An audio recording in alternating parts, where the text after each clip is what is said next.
Muy buenas tardes, mi nombre es Carmen Orquídea Pérez Redondo. Soy estudiante de la carrera de licenciatura de Enseñanza General Básica de primer y segundo ciclo.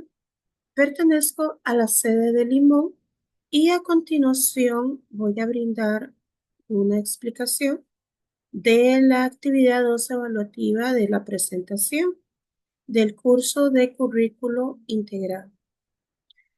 Bueno, esta presentación busca analizar cómo podemos aplicar el currículo integrado en nuestras escuelas, especialmente en contextos unidocentes o multigrado, donde un solo docente atiende varios niveles educativos y en estos entornos el currículo tradicional podría quedarse corto porque no responde a las necesidades reales del aula.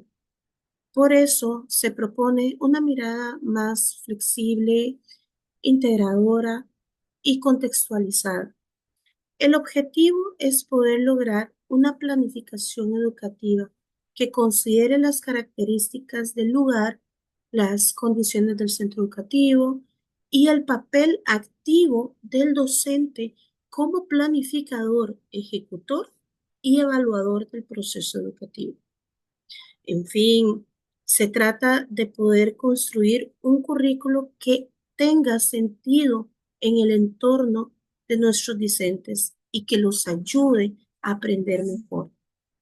A continuación, vamos a abordar el tema de las funciones de la planificación educativa y curricular. Como todos sabemos, planificar es mucho más que seguir un calendario escolar.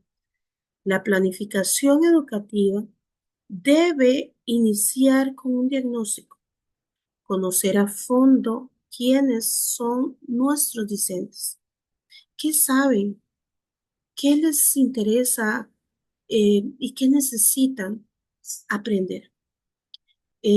Después se establecen metas y objetivos claros y alcanzables, sobre todo. Luego se puede organizar el contenido de forma lógica y progresiva. Y se elige las estrategias metodológicas que mejor se adapten al grupo. También se puede evaluar lo aprendido, no solo para asignar una nota, porque eso no lo es todo, sino para mejorar la enseñanza. Un ejemplo, si en una comunidad rural los discentes tienen contacto diario con la agricultura, se pueden planificar actividades que relacionen la ciencia con matemáticas y también español, con el cultivo de hortalizas, haciendo que el aprendizaje sea más significativo y cercano. En el siguiente tema hablamos de las funciones que benefician o limitan el currículo integral. Existen funciones dentro de la planificación que pueden favorecer muchísimo el currículo integrado. Por ejemplo, hacer un diagnóstico contextual ayuda a adaptar los contenidos a la vida cotidiana del estudiantado. También, si usamos metodologías flexibles como proyectos o trabajos, por rincones podríamos facilitar la integración de asignaturas. Y si utilizamos una evaluación formativa, podríamos hacer un seguimiento continuo y completo del aprendizaje.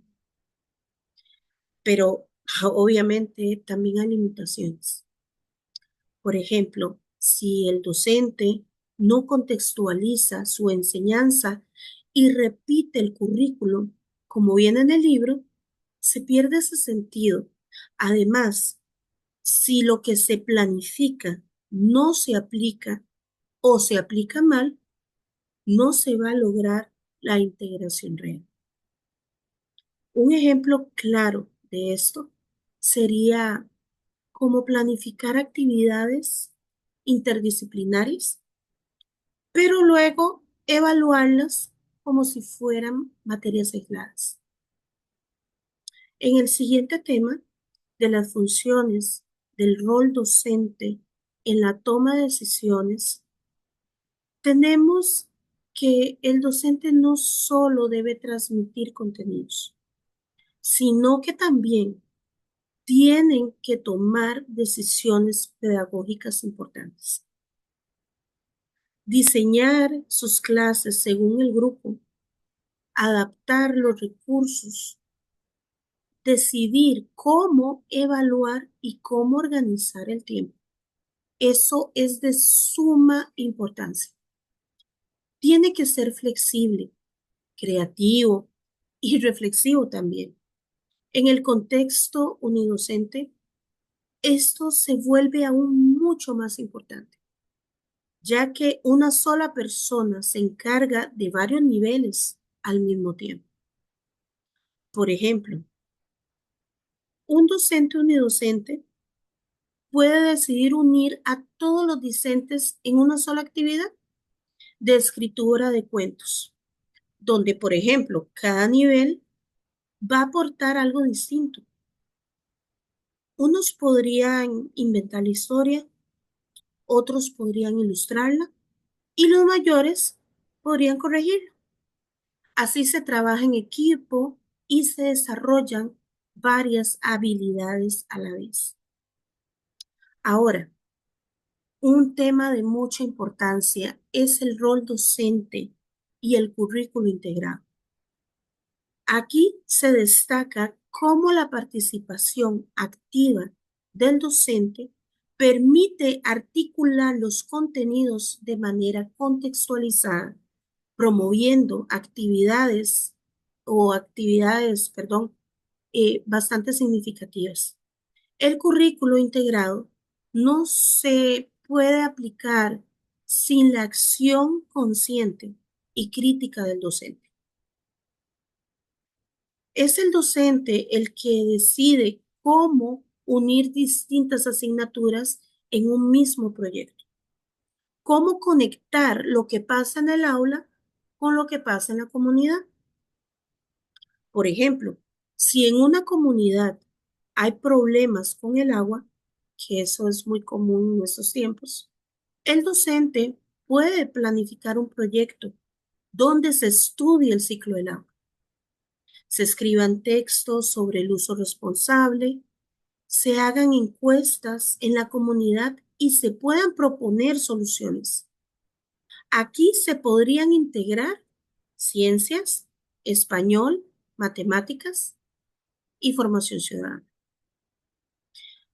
Ahora, el siguiente tema sería sobre la relación entre la estructura escolar y la planificación en gestión.